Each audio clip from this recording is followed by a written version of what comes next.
Ya, Garuda memulai misi hadapi Kamboja di laga perdana bagaikan sebuah momen ujian harmoni. Bagi Indonesia, pertandingan ini bukan sekedar mencari kemenangan, tapi juga mengukur paduan strategi dan chemistry.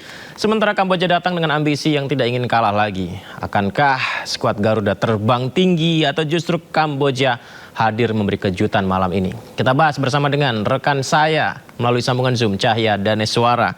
Halo, Bung Danes. Assalamualaikum, Bung Danes. Waalaikumsalam Yudi, halo Yudi. Ini di Pakansari ya, berarti ya sekarang? Iya, pas banget nih di Pakansari. Oh, Bung Danes, Iya nih. Timnas. Ini udah mulai rame stadionnya.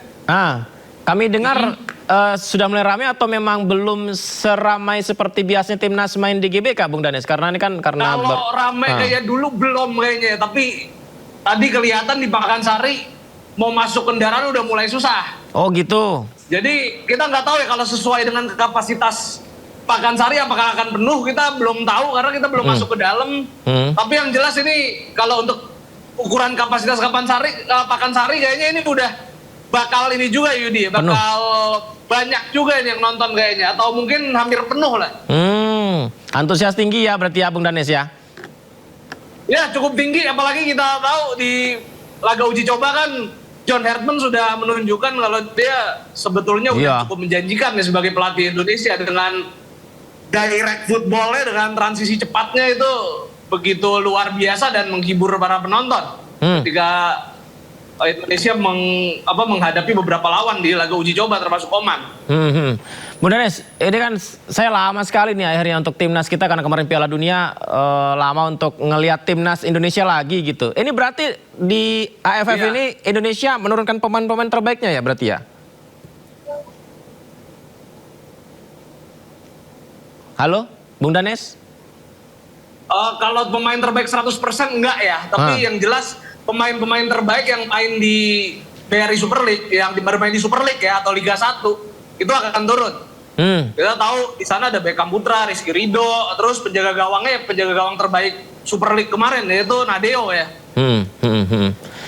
Jadi gimana? Saya jadi kepikiran Bung Danes, ini berarti kan pemain kan banyak juga ya yang menyayangkan ya pemain Indonesia yang main di Eropa ini kok delalahnya malah main di Liga Super Indonesia juga gitu loh. Tapi saya kepikirannya adalah ini jangan-jangan kita diuntungkan dengan situasi ketika mereka main di Liga Super, ini bisa membuat kita juara di AFF. Tujuannya itu ya Bung Danes jangan-jangan? Ya itu salah satunya memang iya harus kita akuin ya, dengan banyaknya pemain diaspora yang main ke Indonesia, itu membuat skuad AFF kita bisa dibentuk secara mewah, secara bagus.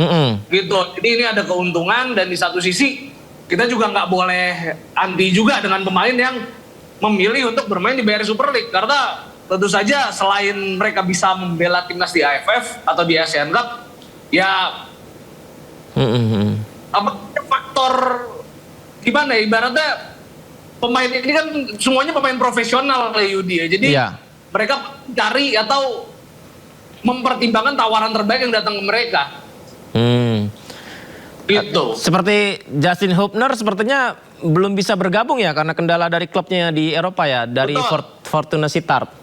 Ya dari Fortuna Sittard. Jadi kalau oleh Romani atau Justin Hubner yang tampil di Eropa ini nggak bisa main, dan ya itu wajar-wajar saja karena ASEAN Championship ini kan sebetulnya bukan agenda FIFA. Jadi kalau klub-klub Eropa yang menaungi pemain-pemain kita itu tidak melepas, ya itu adalah hak dari klub itu sendiri gitu. 3-4-2-1 ya Bung Danes. Prediksi formasi Hartman. Kalau Bung Danes lihat seperti apa? Ya Indonesia biasa main 3 back ya, dari era Sintayong terutama kita biasa main 3 back. Jadi tampaknya ini untuk Piala AFF dilanjut oleh Hartman, dan tentu saja para pemain Indonesia sudah biasa dengan formasi ini, dan materi pemain Indonesia memang sangat cocok untuk memainkan formasi 3 back ini Yudi. Lini pertahanan kita, Ridho, Jordi Amat, Sandy Walsh cukup meyakinkankah? Oh cukup meyakinkan, sangat jelas. Ya. Sandy Walsh bahkan di Buriram kita tahu dia cukup bersinar, minute play-nya banyak, bisa mencetak 5 gol sebagai seorang fullback. Itu sangat luar biasa. Rizky Ridho dan Jordi Amat juga bersinar di Persija. Kita tentu saja cukup berharap dengan kombinasi back ini ya. Di tengah ada Donitri, Ivar Jenner, Tom Haye, Reinders. Ini bagaimana kalau Anda lihat nih? Oh, kalau untuk komposisi tengahnya ini juga sudah sangat bagus ya, Tia. Untuk siapa namanya, Reinders, kita tahu dia juga bisa membawa Persib menjadi juara Ya, di back to back. Super League. Ditambah Donitri Pamungkas, ini juga adalah Persija, pemain yang menjadi pemain muda terbaik di BRI Super League ya. Dan ininya komposisi tengah ada Tom Haye juga di sana. Yang Tom juga Haye sih. membuktikan kalau katanya dia yang apa namanya, bisa dibilang saat bermain di Liga Belanda pernah bermasalah dengan fisiknya yang tidak kuat main 90 menit, tapi begitu bermain di Persib dia bisa mengembalikan lagi stamina-nya. Ini tentu saja juga adalah jasa dari tim pelatih fisiknya Persib juga gitu. Ragnar tuh main nggak ya, Bang Danes? Ragnar Oratmangun, sebentar saya lihat, saya belum lihat DSP-nya Yudi, tapi sepertinya dia tidak main starter. Kalau saya lihat dia sepertinya tidak main starter ya. Ragnar Oratmangun tidak, tapi justru kalau saya lihat untuk sementara DSP sementara Mark Locke ada nih di sini nih. Mark Locke ya? Iya, ada Mark Locke di sini. Marcelino cedera itu ya Bang, katanya Bang? Marcelino yang jelas belum bermain dan katanya memang waktu di sesi latihan terakhir dia jalannya agak pincang. Oh, ada Beckham juga, ada Baker juga, pemain muda yang lagi on fire juga ya di Australia kan? Betul. Ya, Baker ini juga sudah dicoba di laga uji coba ya. Ya, ini senior. juga bisa dibilang cukup menjanjikan juga pemain ini.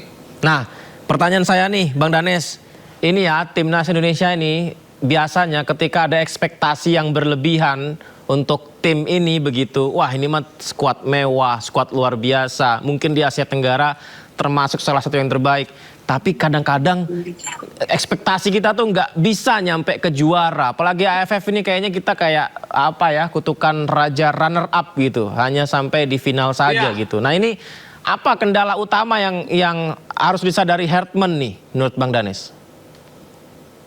Kalau dulu kita tahu kita banyak sekali atau sering sekali menjadi runner up, ini masalah mentality juga ya. Jadi ketika sudah masuk fase-fase akhir, para pemain justru menurun, tidak menunjukkan performa terbaiknya. Nah ini dengan pemain-pemain yang banyak dari mereka yang satu, yang apa ibaratnya yang lahir di Indonesia ini adalah pemain-pemain tempaan Sintayong juga, yang kita tahu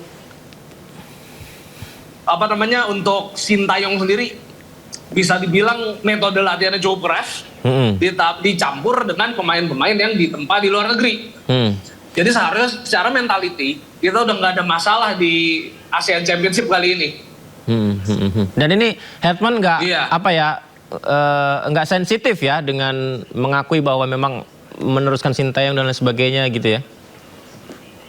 Iya betul. Jadi intinya kalau untuk John Hertman justru kalau kita lihat dari cara bermainnya dia ini bisa dibilang lebih menyengat, lebih on point, lebih cepat juga. Dan kita bisa melihat banyaknya shot on target yang dilakukan timnas Indonesia selama John Hertman melatih. Dan ingat kita mengalahkan Oman yang sebetulnya secara ranking jauh, jauh di atas kita gitu. Baik, satu lagi Bang sebelum masuk ke stadion nanti. Kamboja loh, ini Kamboja kan selalu identik dengan Jepang ya kalau di Asia Tenggara ya. Terakhir kalau nggak salah Honda ya kalau nggak salah ya melatih Kamboja. Progres tim ini seperti apa sih? Apakah mereka bisa mencuri poin nanti? Kamboja ini kalau saya lihat di level junior ya, mereka itu sebetulnya sangat bagus. Bahkan di under 19 sendiri mereka sudah lolos sampai semifinal di ASEAN under 19. Tapi untuk seniornya seharusnya di atas kertas masih cukup udah untuk kita kalahkan, tapi kita nggak boleh menyepelekan Kamboja juga karena intensitas permainan Kamboja ini juga sangat bagus, fisikal juga, dan kita nanti akan melihat bagaimana peragaan low block yang akan sangat kuat dari Kamboja. Dan kalau Kamboja ketemu lawan yang lebih ringan daripada Indonesia, kita bisa melihat juga man to man marking yang mereka lakukan itu begitu menyulitkan lawan. Termasuk ketika hadapi Singapura kemarin. Lawan Singapura kemarin Kamboja lumayan menyulitkan ya? Iya lumayan menyulitkan, walaupun pada akhirnya kalah ya 1-2 ya ketika itu. Iya. Meskipun di atas Betul. kertas Indonesia bisa menang ya. Tapi Bung Danes, prediksi skor berapa Bung? Ya kita berharap 3-0 atau 4-1 lah ya untuk Indonesia. 4-0 lah Bang Danes, jangan sampai kebobolan lah. Nadio Ya, saya 4-0 percaya boleh lah. lah. Biar Nadeo clean sheet gitu ya. Yoi. Saatnya Indonesia Ya, juara ini ada pokoknya ya. kesempatan juga bagi Nadeo tentu saja. Ya, betul. Pembuktian Nadeo kalau dia bisa bersaing dengan Audero maupun dengan Martin Paes. Betul. Setuju. Betul. Terima kasih Bung Danes. Iya. Bismillahirrahmanirrahim. Oke, Kita thank you, ajak thank you, pemirsa Dik. doakan Indonesia juara tahun ini ya di AFF ya. Terima kasih ya. Selamat nonton amin, Bung amin. Danes. Amin. Selamat malam. Ya, oke. Terima